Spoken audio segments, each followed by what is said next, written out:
Okay, मेरी आवाज आ रही है?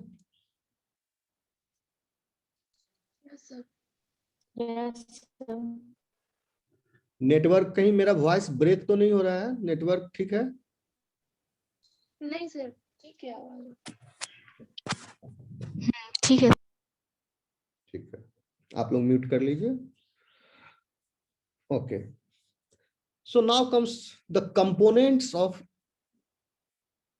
Immune system. ये तो इम्यून सिस्टम का मैकेनिज्म का पार्ट था, कैसे कर रहा है इम्यून सिस्टम, रिकॉग्नाइज कर रहा है, फिर रेस्पॉन्स हो रहा है। रेस्पॉन्स भी दो तरह का है, इफेक्टर रेस्पॉन्स, मेमोरी रेस्पॉन्स। अब इस रेस्पॉन्स एक्चुअली इम्यून सिस्टम में मैकेनिज्म तो यही दोनों है, इफेक्टिव एंड मेमोरी रेस्पॉन्स। अब ये कौन करता है इफेक्टर रेस्पॉन्स? तो इनेट and adaptive components of your immune system. And what are these? Why it is called as innate immunity, innate components of the immune system? Because these elements, innate elements, I mean to say, of the primitive immune system, innate elements of the primitive immune system persist in vertebrates, because these the elements which are present, which were present in the primitive immune system also, in the invertebrates, but they are kept in us also. So these elements, primitive immune system elements, persist in vertebrates as innate immunity. साथ ही साथ a more highly evolved system of specific response, which is termed as adaptive immunity. First one is innate immunity, and the second one is highly evolved system of specific response. Innate response is not effective, it is effective but not specific. Adaptive response is specific. Okay, जो तुम सुनते होगे कि antibody निकला, ये हुआ, वो सब एडेप्टिव रेस्पॉन्स है. And like skin, pH, etc., these are innate components. So these two systems, how they are doing it, they work in combination, or you can say they work together or in concert to provide a high degree of protection for the species which carry it. And whenever in some circumstances like immune system fails to act as protector, okay, कब fail होता है immune system? तब जब आपको disease हो जाता है. क्यों फेल होता है ये immune system? Because of some deficiency in its components. So many components है इनेट और एडेप्टिव का, इसके कंपोनेंट्स में कुछ गड़बड़ी आया, डिफिशियंसी हो गया, देन इम्यून सिस्टम फेल्स. और कभी कभी ये एग्रेसर भी हो जाता है. It becomes aggressor and turns it's power against its own host, जब ऑटो इम्यून डिसऑर्डर हो जाता है. सो आप समझ लीजिए कि इम्यून सिस्टम कितना जरूरी है, क्योंकि अगर फेल होगा तो then foreign pathogen will succeed over you, as well as autoimmune disorder can also happen.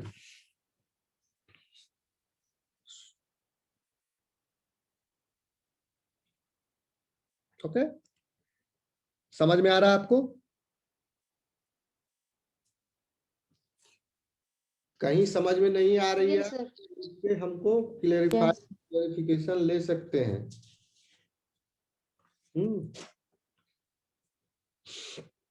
अब आते हैं individual component of immune system.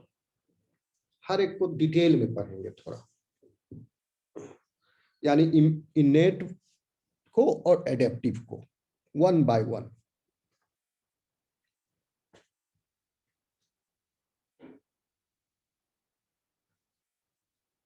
ये टेबल दिख रहा है आपको? Yes sir.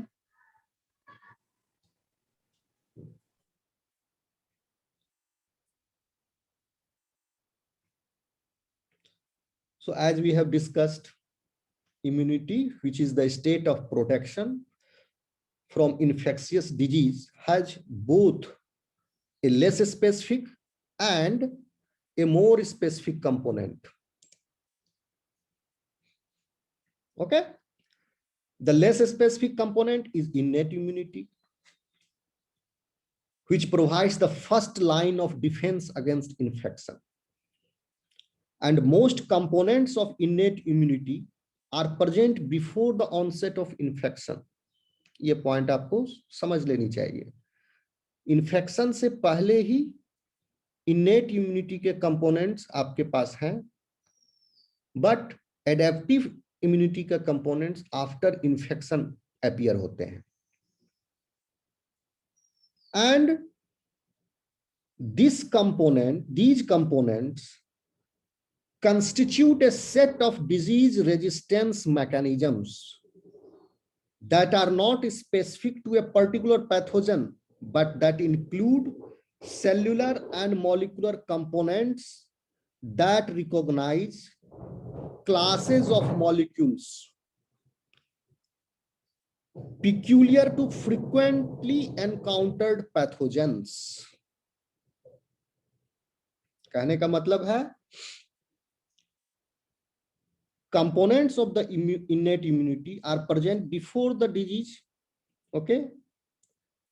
और ये जो है डिजीज रेजिस्टेंस मैकेनिज्म शो करता है, अप्लाई करता है, रिक्रूट करता है डिजीज रेजिस्टेंस मैकेनिज्म, लेकिन ये कोई स्पेसिफिक मैकेनिज्म नहीं है कि फला बैक्टीरियल के अगेंस्ट ये स्पेसिफिक है, वायरल के अगेंस्ट, एक जनरल डिफेंस है against all pathogens, all types of pathogens. Okay, but still cell जो है उसको तो पहचानेगा ही कि ये सेल बाहर का फॉरेन सेल है या ये अपना सेल है। कौन सा सेल? वो सेल जो कि आपके इनेट इम्यूनिटी के पार्ट है। दैट सेल विल रिकॉग्नाइज, क्यों? अगर ये फॉरेन है तभी एक्ट करेगा उसके ऊपर, अगर नॉन फॉरेन है तब एक्ट नहीं करेगा। So it also has the recognition system. It also can recognize or distinguish between the self and non-self. कैसे करता है? कौन कौन करता है innate immunity का? सेल्स के कौन कौन से हैं? Phagocytic cells such as macrophages and neutrophils. ये आपका WBC में है। Barriers such as skin, okay? यहां पर कहीं नाम लिखा है फिजियोलॉजिकल बैरियर, अच्छा फैगोसाइटिक, हाँ फैगोसाइटिक एंड एंडोसाइटिक बैरियर्स है, ठीक। सो फैगोसाइटिक सेल्स यानी ये वाला हो गया फैगोसाइटिक और एंडोसाइटिक barrier, such as macrophages and neutrophils, and barriers such as skin. So skin is an anatomical barrier, and a variety of antimicrobial compounds synthesized by the host. Variety of antimicrobial compounds, physiological barrier, inflammatory barriers. ठीक है, ये सब chemical compounds है, variety of chemical compounds है जो कि सब इसको हेल्प करता है। और ऐसा नहीं कि कोई एक सब एट ए टाइम सब मिल के लड़ रहे हैं। स्किन भी रोक रहा है। स्किन कहाँ है? आपके आउटर बॉडी सरफेस पर। म्यूकस मेम्ब्रेन कहाँ है? आप इनर बॉडी सरफेस पर। Okay, tube with in a tube body plan है ना हमारा। तो इनर लाइनिंग ऑफ द, बाहर का लाइनिंग में तो सरफेस पर है skin, keratinize skin, impermeable to water, but inner lining पर म्यूकस मेम्ब्रेन। म्यूकस मेम्ब्रेन क्या सीक्रेट कर, इपिथेलियल लाइनिंग है, इपिथेलियल लाइनिंग सीक्रेट्स म्यूकस। तो हियर केराटिनाइज नहीं होता है यहाँ, तो यहाँ थोड़ा सा इजी होता है पैथोजन को, नाक के अंदर, कान के अंदर, okay, inside body mucus membrane जहाँ भी, फेरिंग्स, लैरिंग्स, सर्विक्स, सब जगह म्यूकस मेम्ब्रेन है। सो यहां पर स्पेशल मैकेनिज्म है।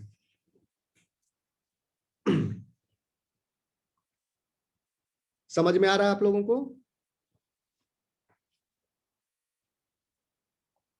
Yes sir. Okay,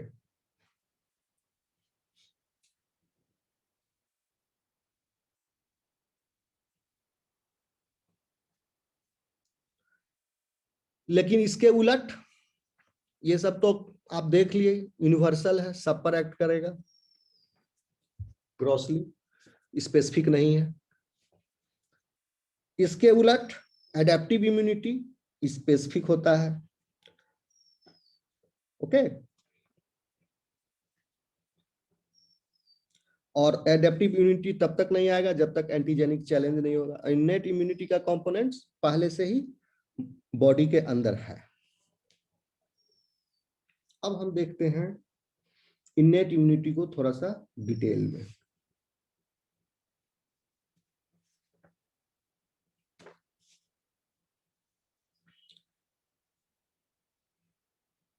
So here you can see there are 4 types of barriers in innate. These 4 components of the innate immunity are the barriers,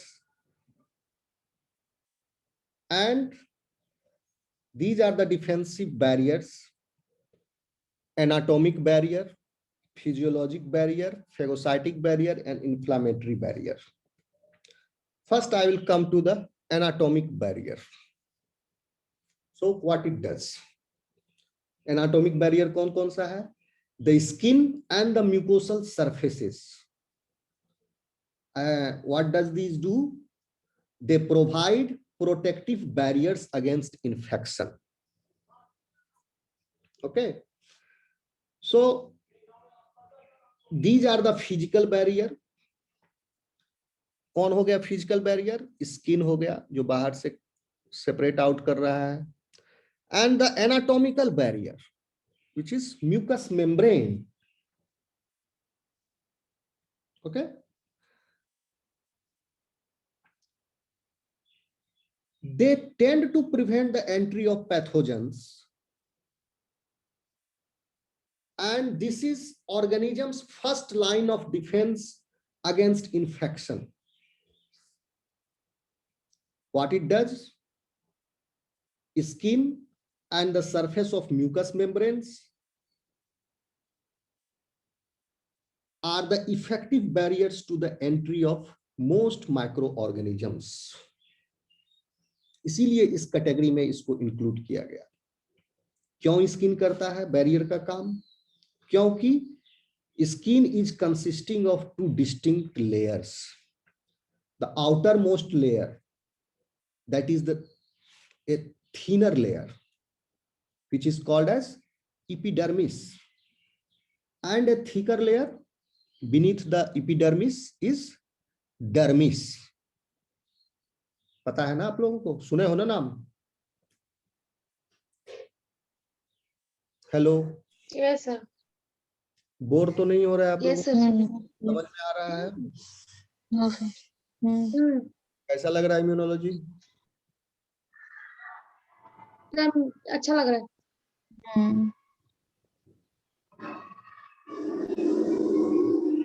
mute कर लीजिए।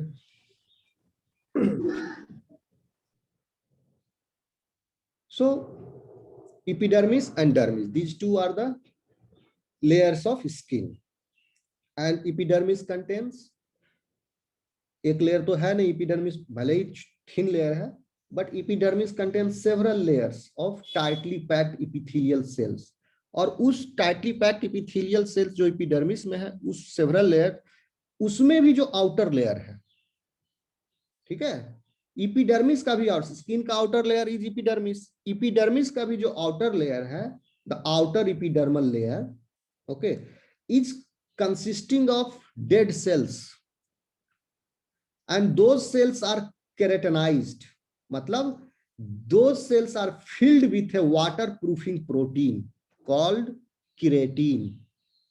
waterproofing protein होता है keratin, आपके नाखून में भी है, स्किन में भी है, that's why skin is hard.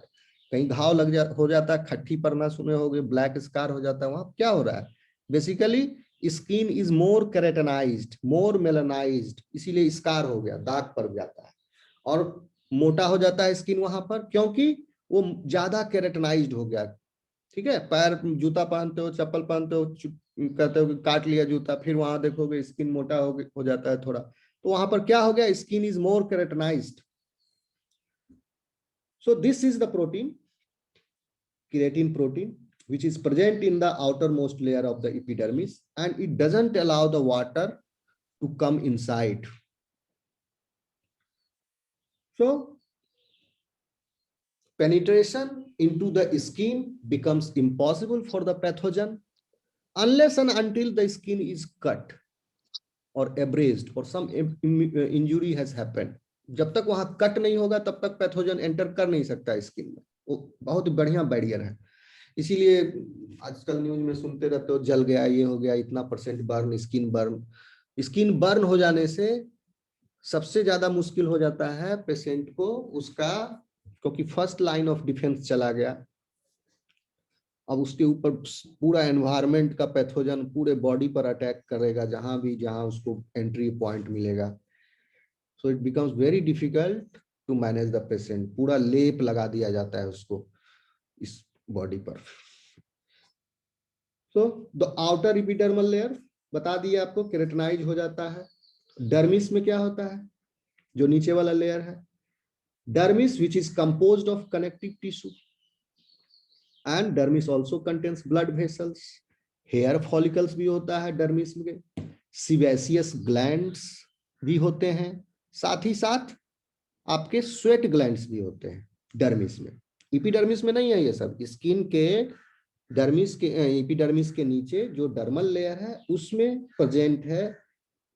एक तो पूरा कनेक्टिव टिश्यू है, उस कनेक्टिव टिश्यू के अंदर ब्लड वेसल्स है, फिर कनेक्टिव टिश्यू के अंदर कहीं कहीं हेयर फॉलिकल्स है, थोड़ा थोड़ा दूर पर हेयर फॉलिकल्स है, और हेयर फॉलिकल्स के साथ ही अटैच्ड सीबेसियस ग्लैंड्स होता है। हेयर फॉलिकल के नीचे में ही सीबेसियस ग्लैंड होता है जो कि सीबम सिक्रीट करता है, और वो सीबम सिक्रीट होने के बाद हेयर फॉलिकल में आ जाता है, हेयर फॉलिकल रूट में, और वहां से फिर वो along the marginal line of the hair sebum floats, नीचे की तरफ सीबम आता है। ओके,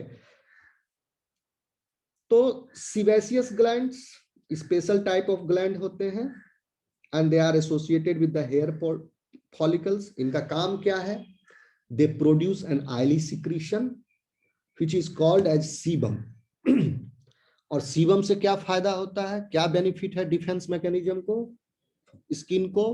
एक तो स्किन फिजिकल बैरियर तो हो ही गया, एक मैकेनिकल बैरियर है, सेपरेशन हो गया, प्लस स्किन के ऊपर जो सिक्रीशन हो रहा है सीबेसियस ग्लैंड का सीबम में, वो स्किन के ऊपर फैल जाता है।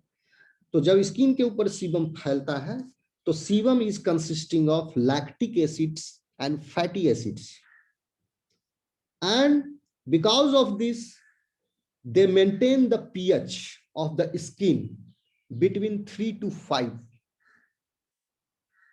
and because of this acidic environment the growth of most microorganisms is not allowed or retarded, or you can say unfavorable condition for the microorganisms. This pH low pH environment present on the skin. लेकिन bacteria भी होशियार है। Sebum समझ रहे हो, sebum आप लोग notice किए होंगे, हेयर के साथ थोड़ा थोड़ा पाउडरी टाइप का, वैक्सी टाइप का सब्सटेंस आ जाता है जो बहुत दिन तक नहाता वहाता नहीं है, ठीक है ना, कांख उख में आ जाता है ये सब, तो वो सीबम है। ओके, और बहुत बदबू भी मारता है। तो किसी किसी को सीबम ज्यादा निकलता है, कांख से पसीना ज्यादा निकला, कांच से ज्यादा निकला, उसको दिनाय खाज खुजली भी हो जाता है। तो दिनाय खाज खुजली क्यों कब होता है? जब सीबम को मेटाबोलाइज करने वाला बैक्टीरिया हार्बर कर जाता है, तो सीबम को भी मेटाबोलाइज करता है। ओके, कैसे करता है? They live in commensals in the skin. आपके बैक्टीरिया स्किन सरफेस पर बहुत टाइप का बैक्टीरिया हार्बर करता है, और उससे आपको कोई नुकसान, जैसे दही का बैक्टीरिया है, ओके, तो आपके काम का बैक्टीरिया है वो। उसी तरह आपके इंटेस्टाइन में भी कुछ बैक्टीरिया होते हैं, इंटेस्टाइनल फ्लोरा, वहां पर वो विटामिन B12 प्रोड्यूस करता है। क्योंकि आपके बॉडी में विटामिन B12 प्रोड्यूस करने का कोई मैकेनिज्म नहीं है, आपको एक्सटर्नली विटामिन B12 लेना ही पड़ेगा। ठीक है, नहीं तो क्या हो जाएगा? अनीमिया हो जाएगा, मेगालोब्लास्टिक अनीमिया। आरबीसी का साइज बढ़ जाएगा, और बड़ा बड़ा आरबीसी हो जाएगा। आरबीसी का साइज जब बढ़ जाएगा तो कैपिलरी में वो अटेगा नहीं, पास कर नहीं पाएगा कैपिलरी से, तो माइक्रोवेस्कुलेचर में इस्चेमिया हो जाता है, और फिर आदमी का दिमाग काम करना कम कर देता है, स्वाद वाद भूल जाए, फिर और प्रोग्रेस करेगा डिजीज, तो और भी फर्दर कॉम्प्लिकेशंस होंगे। शुरुआत में ही ये सब हो जाती है। तो विटामिन B12 की डिफिशियंसी नहीं होनी चाहिए। तो विटामिन B12 आपको सिंथेसाइज करता है आपके इंटेस्टाइन में रहने वाला माइक्रो ऑर्गेनिज्म। ओके, तो those are the bacteria which live in combination with your system। और डिफेंस मैकेनिज्म फिर उसके साथ समझौता किए हुए कि कर लेता है, ये एडेप्टेशन हो गया कि हम तुमको हार्म नहीं पहुंचाने, भले पहचान रहा है कि वो नॉन सेल्फ है, लेकिन फिर भी उसको नहीं एलिमिनेट करता है डिफेंस सिस्टम। सोचो कितना ब्यूटीफुल है, जान रहा है कि इससे फायदा है। तो जब ज्यादा कोई आदमी एंटीबायोटिक खा लेता है, कुछ हुआ 2 एंटीबायोटिक खा लिया, कुछ भी बीमार पड़ा 2 एंटीबायोटिक एब्यूज जो कर लेते हैं लोग एक्सेस, वो फ्लोरा जो है आपके इंटेस्टाइन में जो विटामिन B12 प्रोड्यूस कर रहा था वो खत्म हो जाता है उसको फिर कमी हो जाता है, एनीमिक हो जाता है वो पर्सन। तो फिर हिस्ट्री पता लगाते हैं क्या खाए थे 5 साल से, कौन दवाई खा रहे थे, तब पता लगता है अरे एंटीबायोटिक अब्यूज हुआ है, इसको तो फ्लोरा ही खत्म हो गया इसका, अब उसको अब सुइया पड़ेगा ऊपर से। एनीवे, तो कहने का मतलब हुआ कि ये सब माइक्रो ऑर्गेनिजम्स जो है आपके लिए बेनिफिशियल है। तो जो सीबम स्किन पर भी माइक्रो ऑर्गेनिजम्स रहते हैं इन कमेंसल्स, आप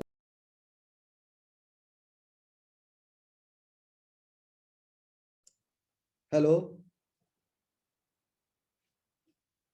hello, yes sir.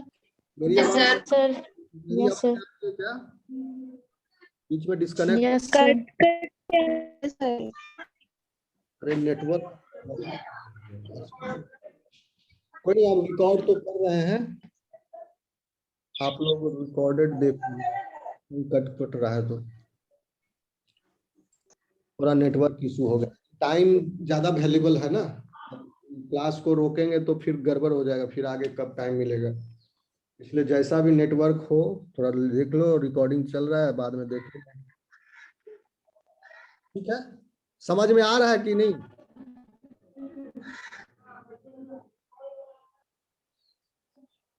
Hello, yes sir. Yes sir.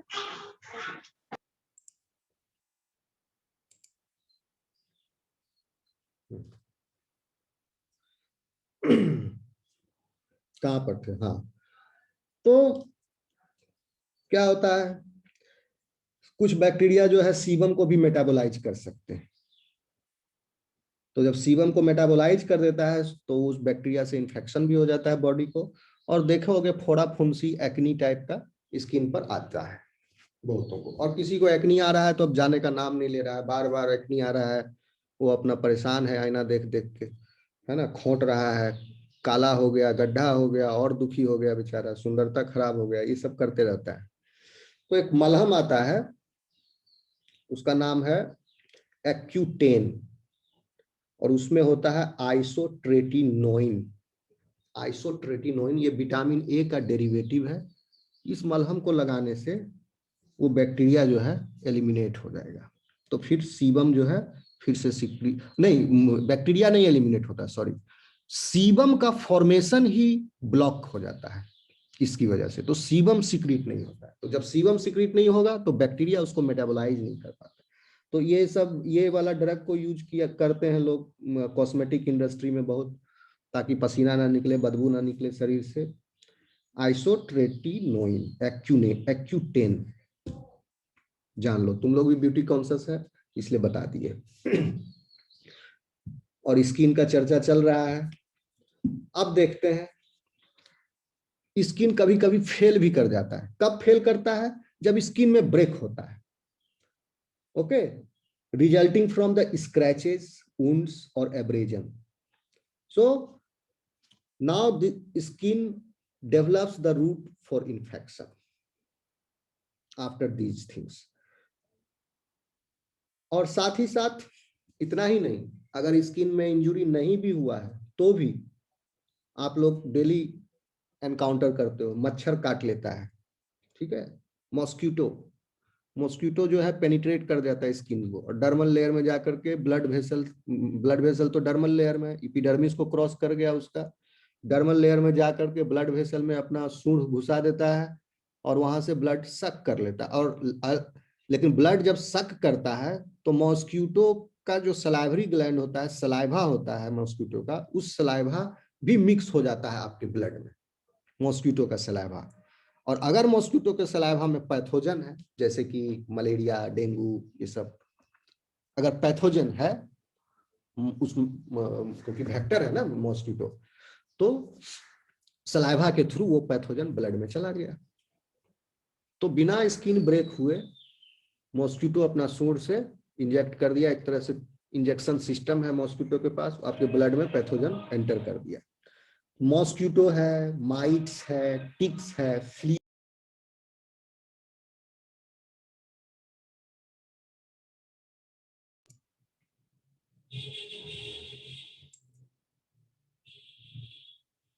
मेरी आवाज आ रही है?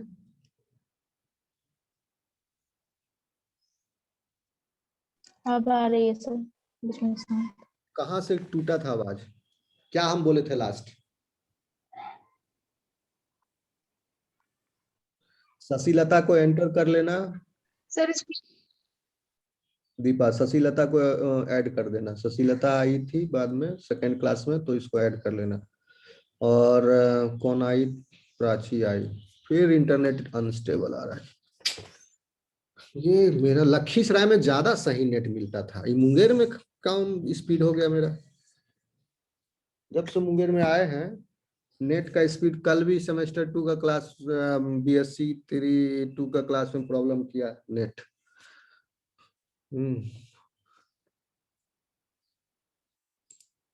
मुंगेर में स्लो नेट रहता है क्या? आवाज आ रही है मेरी?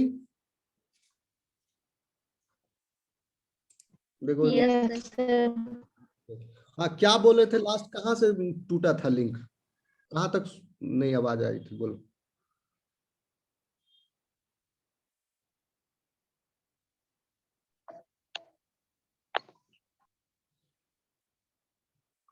कहाँ पर थे हम? कहाँ से नहीं सुनाई दिया? क्योंकि हम जहां पर अभी जो वो तो हमको पता है, लेकिन आप कहाँ पर छूट गया आप लोगों का, वो बताइए। कहाँ से आवाज आनी बंद हो गई थी?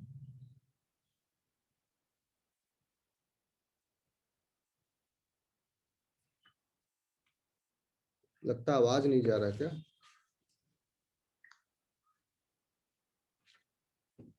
हेलो, सर आ रही है आवाज? आ रही है? ठीक है। यस सर आ रही है आवाज। Yes sir. तो मैं ये बता रहा था, स्किन तो म्यूट कर लो ना। स्किन जो है वो तो बैरियर है ही आपका, फिजिकल बैरियर। तो या तो स्किन में कट हो गया, घाव हो गया, एब्रेशन हो गया, स्क्रैच हो गया, तो आपका उसमें पैथोजन को मौका मिल गया एंट्री करने का।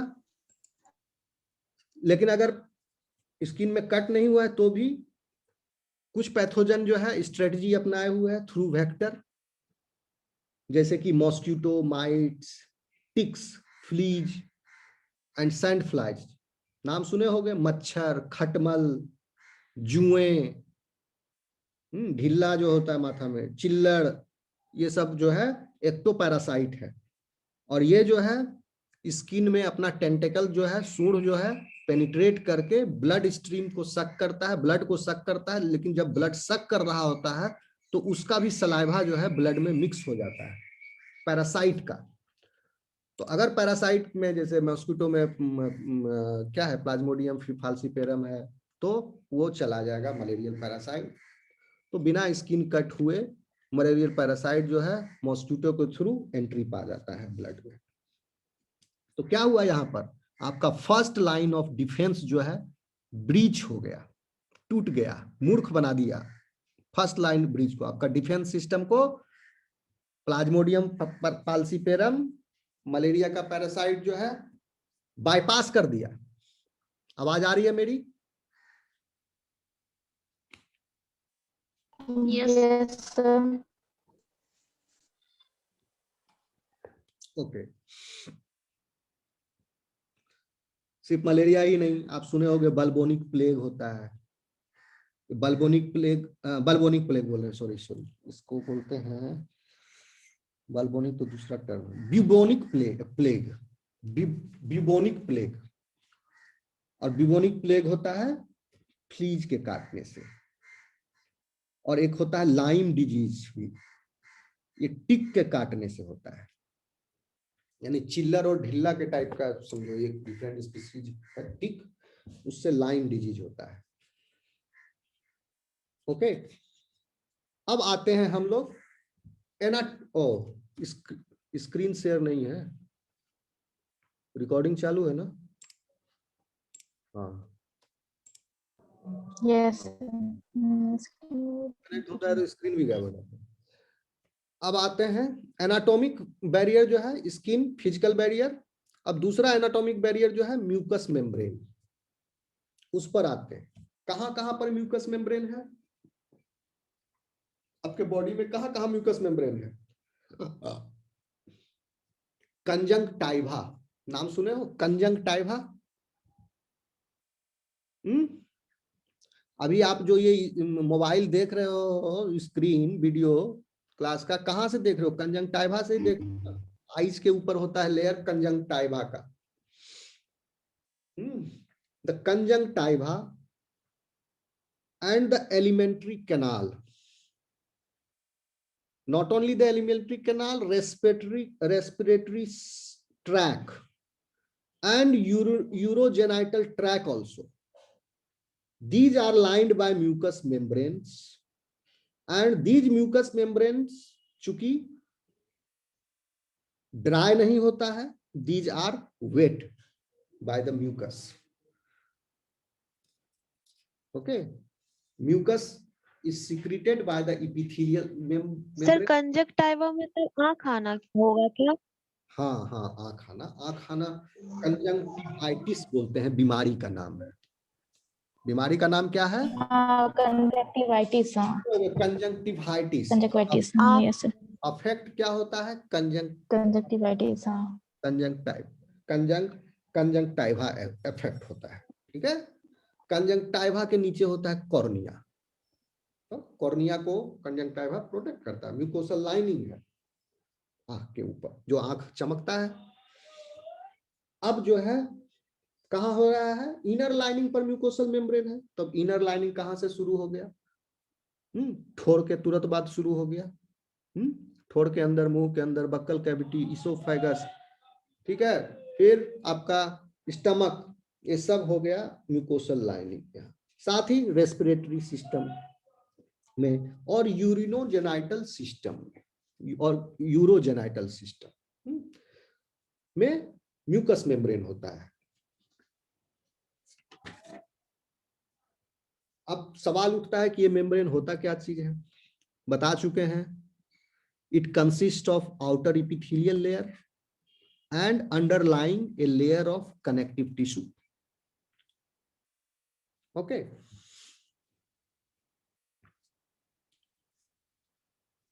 और ये कैसे करता है? पैथोजन एंटर कैसे करता है म्यूकोसल लाइनिंग से? by penetrating, they bind with the specific. No. Non specific आगे हम लोग देखेंगे। नॉन स्पेसिफिक मैकेनिज्म होता है, they tend to prevent the entry of the pathogen in mucosal lining. Non specific mechanism है। कैसे? फॉर एग्जाम्पल सलाइवा जो है और आंसू टीयर्स और म्यूकस सिक्रीशन जो भी है। सलाइवा कहां से निकला? मुंह से लार निकला, आंख से आंसू निकलता है, और दूसरा म्यूकस सिक्रेशन जो है जैसे नाक से नेटा हो गया, मुंह से थूक हो गया, अंदर different type of mucus secretions act to wash away potential invaders. उसमें पोटेंशियल इन्वेडर जो है फंस जाते हैं और उनको वॉश भी करते रहता है।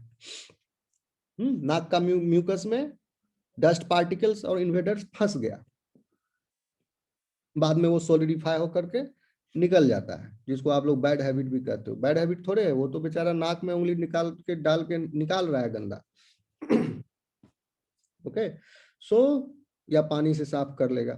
Wash away potential invaders and also contain, because ये सलाइवा, टीयर्स और म्यूकोसल सिक्रीशंस में एक तो म्यूकोपॉलीसेकेराइड है जो ट्रैप कर लेता है, फंस जाता है, साथ ही साथ इसमें जो है आपका एंटीबैक्टीरियल और एंटीवायरल सब्सटेंस भी होते हैं। Tears is having bacteriocidal property, इसीलिए तुम लोग रोते होगे जब, तो देखते होगे आंख एकदम फ्रेश हो जाता है आंसू बहा हुए। तो बैक्टीरियोसाइडल प्रॉपर्टी होता है जो कि उसके ऊपर बैक्टीरिया के सेल मेम्ब्रेन को रप्चर कर देता है। The components which is present in the tears similarly bactericidal and antiviral substances are also present in saliva and mucus secretions. Mucus secretion वही जो viscous fluid जो secrete हुआ उसको हम mucus बोलते हैं, and is secreted by epithelial cells of the mucous membrane. And mucus जो है वो ट्रैप कर लेता है फॉरेन माइक्रो ऑर्गेनिजम्स को।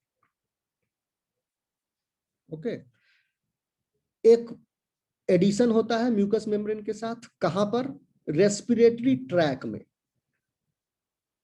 लोअर रेस्पिरेटरी ट्रैक में देयर इज वन मॉडिफिकेशन, वहां पर म्यूकस मेम्ब्रेन जो है that is covered by cilia. Cilia क्या होता है? Cilia is a hair like protrusions of the epithelial cell membrane.